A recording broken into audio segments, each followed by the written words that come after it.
is a very small country with very little natural resources. Very little water, a lot of desert, a lot of nothing, a lot of enemies around us. So agriculture in Israel was always a way of survival. So therefore, there are many seeds here, many types of cultivations that have been developed all over the years to increase the yield on the very limited territory. If that's not enough, we also have a lot of problem with salinity of the water. The water is not suitable for agriculture, so we have to desalinate it. Israeli agriculture started to learn how to develop more products for a smaller unit of land, and it's working excellent. If we'll go back to the 50s and 60s, when I was a kid, Israel was mainly focused on agriculture like oranges, the Jaffa oranges, which I'm sure that you know in your country as well. Then, which is what the World Economy called resource-oriented. It's coming from the ground. Poor countries in the world are always living from the ground. Then in the 60s and 70s and 80s, we developed more handwork, diamonds, polishing, manufacturing, etc. So it's the second level of progress of nations. And today Israel is mostly innovation-oriented. Okay, more and more of the Israeli export is coming from the brain and not from the land. So if I take today what agriculture is doing, and it's part of this fair, is the vast amount of innovations that are coming from Israel from abroad. For example, how to use efficiently energy, how to measure over there, how to measure anything to do with the ground. Today we're in the era of precision agriculture, meaning that we're going to have, in our agriculture, we have to measure everything. Water, salinity, type of land, humidity, whatever you need. And knowing that will allow you to increase the yield more and more and more. So you can see here, for example, solutions related to farming, solutions related to irrigation in different sites. By the way, the irrigation industry now has been changed in the last years, and it's mostly in the area of mining. Do you know the irrigation system with the drip irrigation? So today, if you have, for example, a mountain of sand in the mine, which contains little material that you need, you're putting here a mesh of a drip irrigation system, and the good materials, for example, metals, are going to the to specialized lake. And this is a very easy way that came from agriculture to the industry to develop better solutions. Energy and renewable energy is very important. For example, the booth that we're standing here for is an example for that. Solar energy can fill with energy, all the energy needed of any village, even if it's not connected to the grid. So what they're doing, they're placing those types of meters on the fences,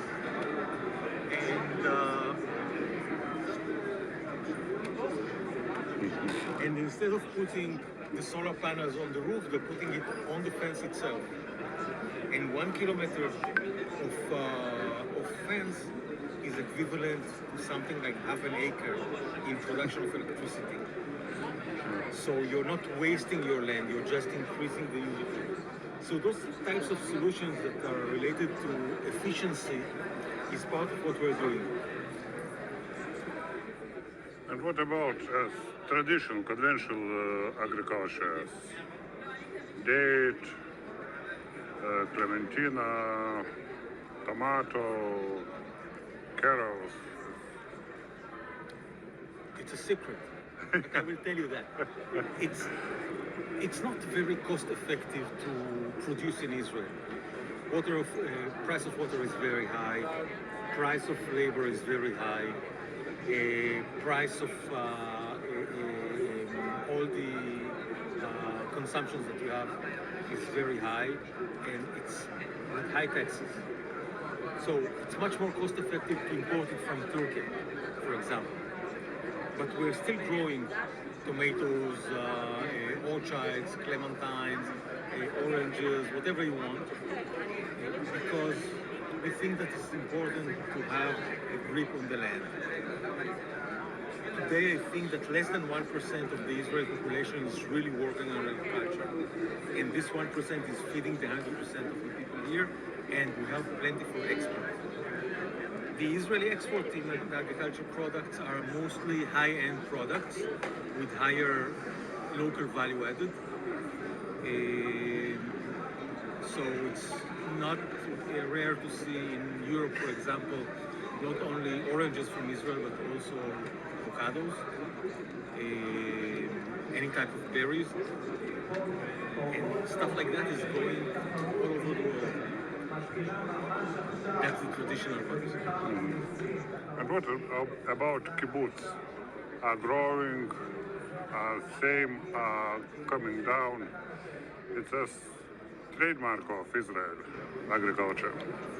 Yes, the kibbutz has been also modified in the last decades.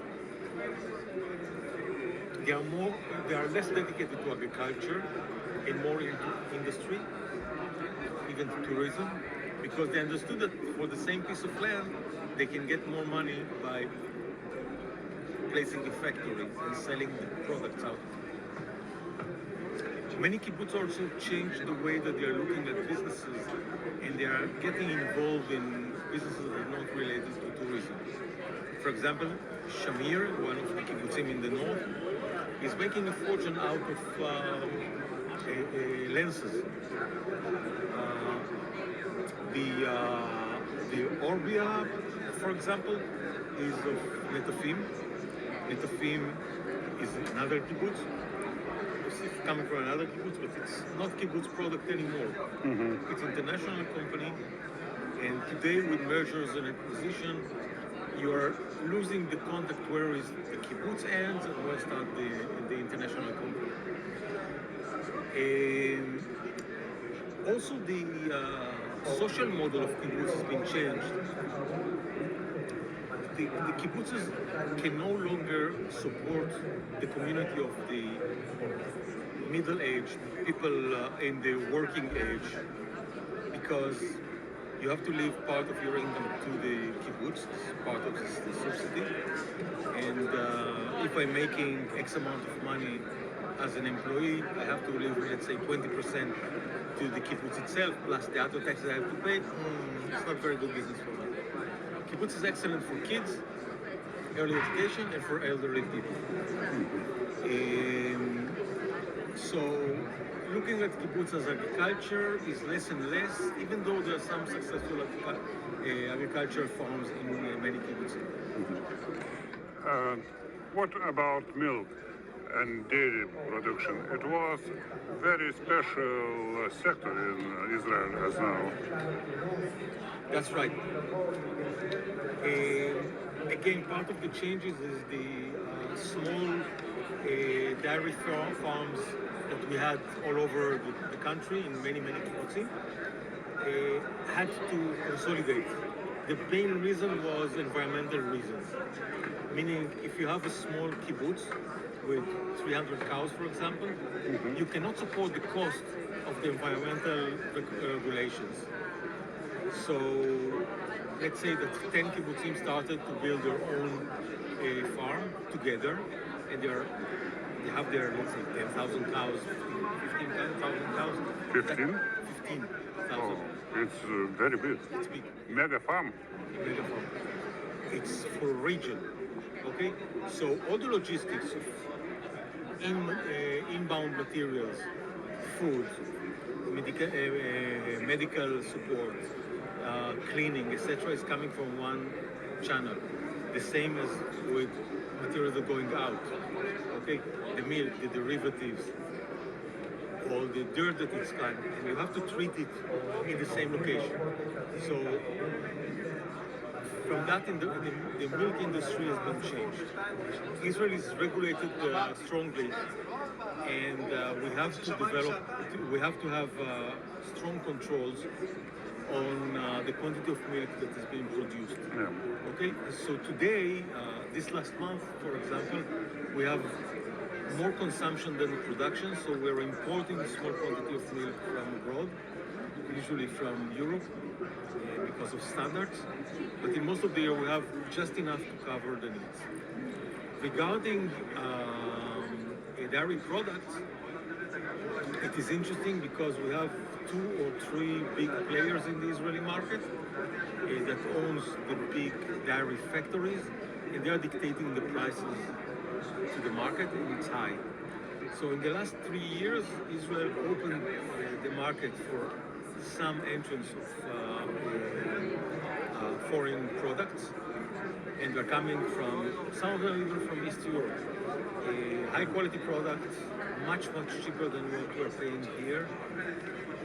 We think that the supermarkets are taking a higher profit on it as well. The industrialization and the, how you call that, the precision in agriculture is also filtering to the beef industry and to the milk industry. So all the farms are highly controlled. You're controlling the temperature of the cow to know when it can get pregnant better. You're controlling medical doses of each cow, quantity of milk, health of the milk of each one of them individually, the temperature of the farm, everything is controlled.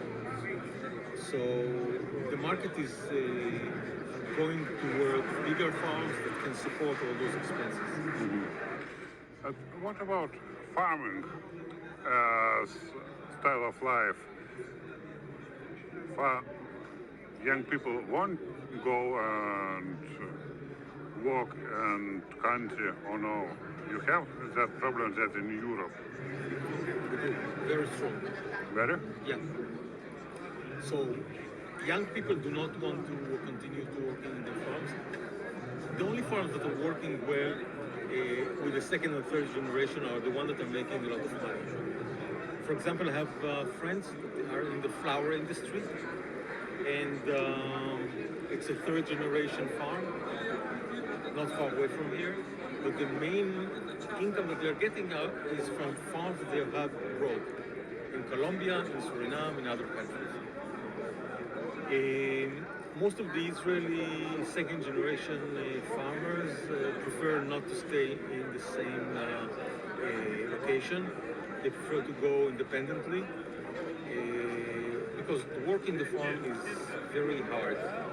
Labor is not existing, and many of the laborers in the agriculture industry are from Thailand. So you're finding yourself not dealing with farming, but more in HR, human resources management, foreign languages, cultural differences, etc. So yes, we have a big problem of people that do not want to continue to work with the father's farms. And in the kibbutzim, the same. They are living because they can get better lifestyle in the city with less work. What is the future of Israel farming? Agriculture is very strong, very big farms and concerns, or is small as family farms? My personal opinion is you were here when the minister was speaking, and he spoke about the difference between farmers and the ministry. So he understands that in order to have good agriculture, we have to cultivate also the farmers, to work with the farmers hand to hand. So the idea is to help them with knowledge, with information, with know-how, with new technologies, and again and again and again increase the quantity of fruits and vegetables that you're getting from any given piece of land. So this is going to continue. The agriculture business is going to generate its own energy. It's going to get desalinized water from national plants. So the price of water is going to be high. It's very high. I spoke with farmer. It's half of euro per cube. I don't know the numbers. Yeah, but it's very, very high. And if you're over your quota, it's jumping tremendously. Because each one is limited in the quantity of water they can consume. But dairy production, milk production also was limited some years ago. It's still. Still? Yes. You can make more. You cannot make more. The same with eggs. The same is with some other. You see, Israel is coming from the socialist era where everything has to be controlled by central government. This is going to die in the next 5 to 10 years when people my age will start to leave the industry. The problem today is all those controls and inclusive, and you have to add to that also European standards. You have to add Israeli standards, and you have to add the kosher to be able to be eaten by Jews. Yeah. It's all added to the price of the product. And we reached to a point that basic products are too expensive here. And you can see that in the markets. So the market is going to be changed when the agriculture, when the farmers can have their own electricity, buy their own water, cheaper prices, and easier access to international markets. Large farms is one side of it, consolidations of farms, and in the other side, some specialization in certain superfood, like special herbs, special types of products with higher nutritive value, etc. And you can have here several examples. I'll show you when we walk. Okay. Superfood. What do you mean? How much can be this market for superfood? Hundreds of percent. Grow? Very high, very high. If a farmer cost for let's say, I don't know, tomato is $1 and he's selling it for $1.20, in the supermarket it can be 3 or 4 or 5. Okay? But in superfood, the price is $1. You can sell it for 2.5, and the supermarket will sell it for 6 and 7. So the margins are very, very high, much higher than in any other product. How about competition? Competition. Yeah, competition. Gives some money for farmers, the government, as in Europe, as in USA, other countries. Support, I mean. Very little. We will work and I'll talk. I will show you some of the support that we are giving to agriculture. It's not in money. The support is money is only in crisis opportunity. In cases of crisis, for example, a war, for example, a low production due to disease or something like that. But agriculturists have to take care of themselves. It's not as in Europe, and a lot of money. Yeah. And what about beef? About meat? Its problem with you is growing market and growing farms, or no? Beef in Israel for meat is limited. Most of our meat is coming from abroad. It can be from Paraguay, Argentina, and Poland. It has to be kosher. I think that Lithuania may have a chance over there as well. There's an opportunity. The quality of the Israeli beef is not very high. except specialized farms, especially in the far north, that have high level of farming in this area.